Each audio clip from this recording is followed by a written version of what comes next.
Okay, 27th question. A steel rod of 3 centimeter diameter and 5 meter long is connected to two grips, and the rod is maintained at a temperature of 95 degrees centigrade. Determine the stress and pull exerted when the temperature falls to 30 degrees centigrade. If First question, the ends do not yield, and second question, the ends yield by 0.12 centimeter. Take E equal to 2 into 10 raised to 5 meganewton per meter square and alpha equal to 12 into 10 raised to minus 6 per degree centigrade. ഇവിടെ നമുക്ക് രണ്ട് question വരുന്നുണ്ട്. ഒന്ന് ends do not yield and second question വരുന്നത് end yields. അപ്പോൾ നമുക്ക് first question do not yield നമുക്ക് ചെയ്യാം. ആദ്യം ഗിവൺ ഡാറ്റാസ് എന്ന് പറയുന്നത് ഡി ഈക്വൽ ടു ഡയാമീറ്റർ നമുക്ക് തന്നിട്ടുണ്ട് 3 സെൻറ്റിമീറ്റർ ആണ് ഡയാമീറ്റർ തന്നിട്ടുള്ളത്. That is equal to 30 mm. Then നമുക്ക് ഏരിയ നമുക്ക് കണ്ടുപിടിക്കാം. 5/4 ഡി സ്ക്വയർ വെച്ചിട്ട് നമുക്ക് ഏരിയ കണ്ടുപിടിക്കാം. Then length of the rod തന്നിട്ടുണ്ട്, എത്രയാണ്? 5 മീറ്റർ ആണ്. Then that is equal to 5000 mm.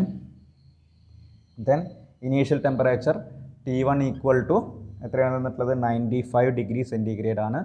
Then final temperature 30 degree centigrade ആണ് തന്നിട്ടുള്ളത്. Then fall in temperature delta T equal to T1 minus T2, that is equal to 95 minus 30 equal to 65 degree centigrade. Then modulus of elasticity E equal to 2 into 10 raised to 5 mega Newton per meter square, that is equal to 2 into 10 raised to 5 Newton per mm square. Then coefficient of expansion alpha equal to 2 into 10 raised to 12 into 10 raised to minus 6 per degree centigrade. ഇത്രയാണ് നമുക്ക് given datas തന്നിട്ടുള്ളത്. Then ഈ given datas വെച്ചിട്ട് നമുക്ക് first question stress ആണ് നമ്മളോട് find out ചെയ്യാൻ പറഞ്ഞിട്ടുള്ളത്. ഫസ്റ്റ് ക്വസ്റ്റ്യനിൽ stress sigma is equal to alpha delta T E ആണ്. എന്ത് ചെയ്യാം? നമുക്ക് ഡയറക്റ്റ് സബ്സ്റ്റിറ്റ്യൂഷൻ നമുക്ക് കൊടുത്തു കഴിഞ്ഞാൽ നമുക്ക് ഇത് കിട്ടും, സ്ട്രെസ് കിട്ടും. Then pull in the rod equal to നമുക്ക് കിട്ടുന്നത് ഇതിൻ്റെ ആൻസർ വരുന്നത് 156 ന്യൂട്ടൺ പെർ mm സ്ക്വയർ ആണ്. അത് ടെൻസൈൽ നേച്ചറാണ്. ദെൻ നമുക്ക് പുൾ ഇൻ ദ റോഡ് എന്ന് പറയുമ്പോൾ ലോഡാണ് ചോദിക്കുന്നത്. That is stress into area, that is equal to 156 into നമ്മളുടെ ഏരിയ നമുക്ക് കൊടുക്കാം. എത്രയാണ് തന്നിട്ടുള്ളതെന്ന് വെച്ച് കഴിഞ്ഞാൽ ആ ഏരിയ നമുക്ക് കൊടുത്തു കഴിഞ്ഞാൽ സിഗ്മയും ഏരിയയും കൊടുത്തു കഴിഞ്ഞാൽ നമുക്ക് പുള്ള് കിട്ടും. Then second question. ഈ സെക്കൻഡ് ക്വസ്റ്റ്യൻ നമ്മൾ പറയുന്നതിന് മുൻപ് നമുക്ക് yield വരുന്ന സമയത്ത്, yield എന്ന് പറയുന്നത് നമുക്ക് അഡീഷണൽ നമ്മളൊരു ബോഡിയിൽ നമ്മൾ തെർമൽ സ്ട്രെസ്സസ് അപ്ലൈ ചെയ്യുമ്പോൾ ഉണ്ടാകുന്ന ഒരു എക്സ്പാൻഷൻ ഉണ്ടല്ലോ, ഒരു അഡീഷണൽ എക്സ്പാൻഷൻ, ഒരു ഡെൽറ്റ എന്ന് പറയുന്ന ഒരു എക്സ്പാൻഷൻ അവിടെ ഉണ്ടാവുന്നുണ്ടെങ്കിൽ നമുക്ക് എപ്പോഴും എക്സ്പാൻഷനാണ് വരുന്നത്. ഈ തെർമൽ സ്ട്രെസ്സസ് വരുമ്പോൾ നമുക്ക് അതിൻ്റെ നേച്ചർ വരുന്നത് കംപ്രസീവ് സ്ട്രെസ്സാണ്. അപ്പോൾ ആക്ച്വലി കംപ്രസീവ് സ്ട്രെസ് എന്ന് പറയുന്നത് അവിടുത്തെ തെർമൽ സ്ട്രെസ്സസ് എന്ന് പറയുന്നത് എന്താണ്? ആൽഫ ഡെൽറ്റ ടി എൽ ആണ്. അപ്പോൾ ആക്ച്വൽ എക്സ്പാൻഷൻ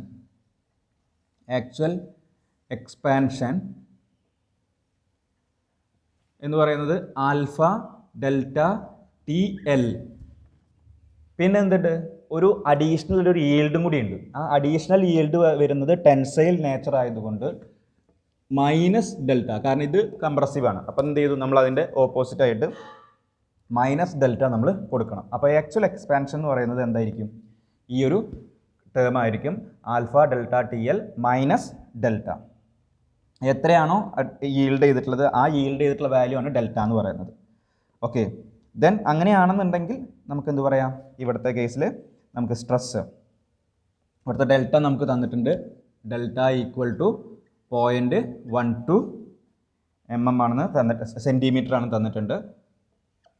ദെൻ അങ്ങനെയാണെന്നുണ്ടെങ്കിൽ എന്ത് ചെയ്യാം, ഇതിനെ നമുക്ക് എം എമ്മിലേക്ക് വെക്കാം 1.2 mm. ദെൻ ആക്ച്വൽ എക്സ്പാൻഷൻ നമുക്ക് എന്ത് ചെയ്യാം, ആൽഫ ഡെൽറ്റ ടി എൽ, ബാക്കി എല്ലാ വാല്യൂസും സെയിം തന്നെയാണ്. എന്ത് ചെയ്യണം, അതിൽ നമ്മൾ ഇത് കൊടുക്കണം. അപ്പോൾ strain equal to, stress equal to എന്ത് വരും, സ്ട്രെസ് ഈക്വൽ ടു എന്ത് വരും, സ്ട്രെയിൻ അല്ലെങ്കിൽ change in length, strain into E, strain into E ആയിരിക്കും. That is equal to, strain എന്ന് പറയുന്നത് actual expansion divided by original length into E ആയിരിക്കും. Then അത് എത്രയാണ് നമുക്ക് തന്നിട്ടുള്ളത്, ആക്ച്വൽ എക്സ്പാൻഷൻ എന്ന് പറയുമ്പോൾ alpha delta T L minus delta divided by L into E. നമുക്ക് ഇയുടെ വാല്യൂ നമുക്കറിയാം, ബാക്കി എല്ലാ വാല്യൂസും നമുക്ക് ഗിവൺ ആണ്. നമുക്കതിൽ സബ്സ്റ്റിറ്റ്യൂട്ട് ചെയ്ത് കഴിഞ്ഞാൽ സ്ട്രെസ് കിട്ടും.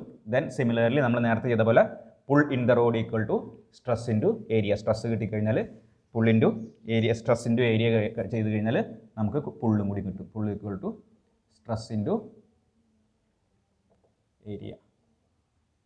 അപ്പോൾ ഇത്രയും നമ്മൾ ചെയ്ത് നോക്കുക, ആൻസർ കിട്ടും.